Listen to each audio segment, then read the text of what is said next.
Next up, we have Mariana Antoniuk.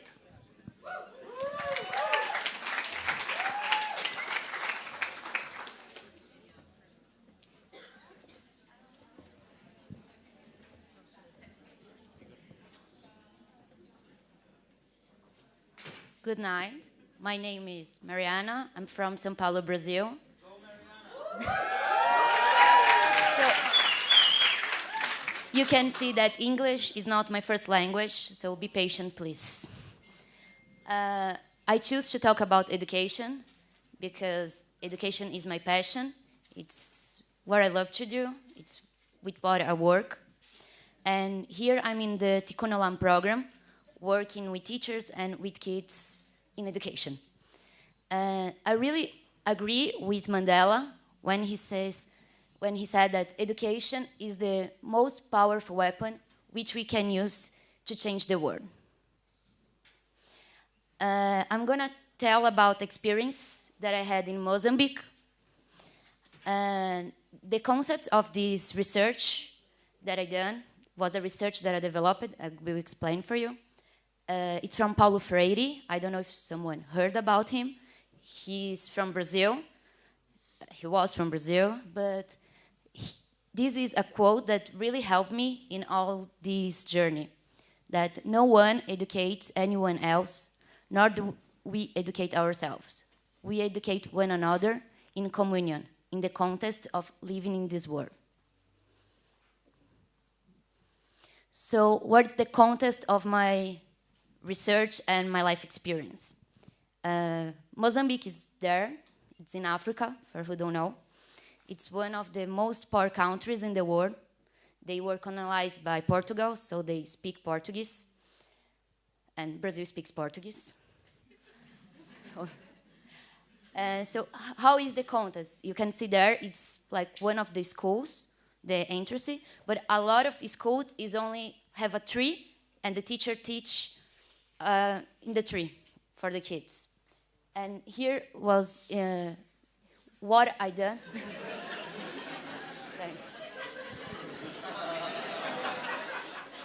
Okay, so what I done in Mozambique, I give training for teachers that they work with kids from 3 until 6 years old. Because in Mozambique, the government only gives school for the kids when they have 7 years. It's when it starts. Before that, they don't give. It's organizations from all the world. They do voluntary work. They do fundraising to help the kids. So I done a voluntary work there, training these teachers that work in these schools. Because they are unlicensed teachers. They never study pedagogy or any kind of things to be a teacher. They only start to be a teacher. And here is some of the teachers, so you can see like it's the floor, it's all earth. We used to eat there, and you can see the chickens. It's very different from São Paulo, where I grew up. So I've been there 3 times to do this training. In December of 2011, in January of 2013, and January 2014. And what I discovered in all this journey, it's that sometimes what we believe is the true. We only believe that because it's the only thing we know. So when we start to study, we see that that is not the true. Why I'm telling that? Because I grew up in Jewish schools, very traditional. And the first time I went there in Mozambique, what I brought for the teachers was something that I thought they needed. And the second time was the same thing, because all this time I was researching to see something more meaningful for them. So in the January of 2014, I started the training asking for them what is their doubts, what they need to know, what they want to learn. So why I done that? Because I studying about Paulo Freire and other people from education, I saw that critical reflection on his or her education methods, and even like when we are students, have the critical reflection, it's very important. Like, we don't say yes for everything. We need to think why this is important, why I need to believe on that, of this is the truth for me or no. And we start to then discussions group to let them talk about their experience. So here it's 2 discussions groups they are doing. And for the critical reflection, one thing that was very important, that one of the lessons, was about the life experience.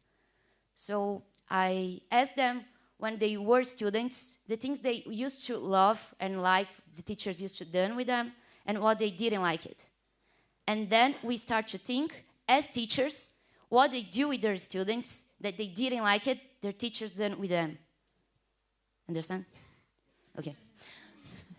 So it was very powerful, this moment, because they saw that a lot of things that they didn't like it when they were students, they were doing the same thing with their students. And things they really like it, like receive compliments and someone care about them, they were not doing that much that they could do. The other thing that I found that it's very important, I think, any time in your life, it's respect the identity. And that I respect the identity of each teacher.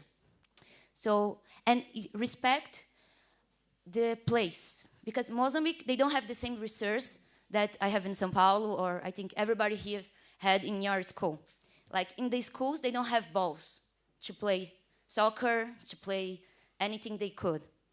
So here, I was teaching the teachers some different activities to do with mangoes. Because every corner in Mozambique have a mango tree. Really. And so I teach them, like, to use little mangoes, not the big ones, with the kids, to use as a ball. And to do activities, the mangoes as a ball. And another thing to respect that it was all this journey, that in 2011, I was talking all this time about the importance to play with the kids, to have time to play, and to the teacher play with them. But in 2011, I brought some games from Brazil that we play in Brazil. And I saw that I didn't respect their identity, something that I play in Brazil, the kids play in Brazil, not in Mozambique. So in 2013, I changed it, and I asked them what they used to play when they were kids, and we play it together. So here the boys are doing these cars with electrical cable, and like the kids start to do this with 3, 4 years old in Mozambique. And they build these cars. It's incredible to see. And in 2014, I invited the teachers to teach the other teachers what they used to play with their kids. So they become the teachers. And here's you can see the teachers teaching other teachers. The last thing that, for me, it's the most important, it's the dialogue as knowledge building process. But a dialogue, it's not a simple talk. It's you be open for the person. It's you listen not only with your ears, you listen with your eyes, it's listening with your heart, what they really need. So in this picture was a very important moment in my life, because something that I saw and I really felt, it's something that it's a true in Mozambique, that the black don't think they are good as the white ones. They think that the white ones, it's superior than the black. So we have a doctor in Brazil that he developed a research to prove scientifically that black and white and the indigenous, because in Brazil we have the indigenous, we are all the same and different at the same time. But the only thing that changed between black and white indigenous is how much melanin you have in your skin. And I spoke about this with them. And when I was talking about that, a lot of teachers start to cry, because they said to me they learned in the school from the government, that they were never that good as the white ones, that their brain were not good as the white ones, that who is white have a bigger brain than who is black. And he said to me, one of the teachers, that he was like 18 years old, he was not an old teacher, And he said to me he wrote this in his history books in the school. And what I said to them, now you know this truth. You can be as good as any white people or any different people. So teach this truth for your students. Don't let them grow up thinking they're not good enough, because they are. And you have the opportunity to hear what they really need. So the first time I went there, I worked with the kids too in the school. So when they saw me, they start to scream, "Princess, Hannah Montana," and all the kind of things, because I don't look like Hannah Montana. Because I have like the blonde and straight hair, and I saw like the things they have in the school, it's all the things from Disney World.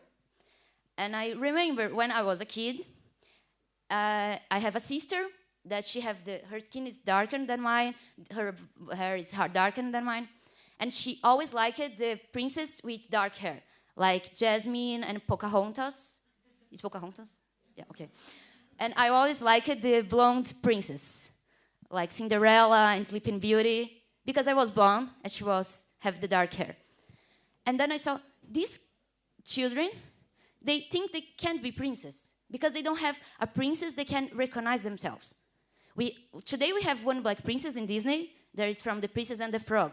But her contest, it's like from New Orleans. It's not the same contest from Mozambique. So in the year of 2013, I developed a book with my friend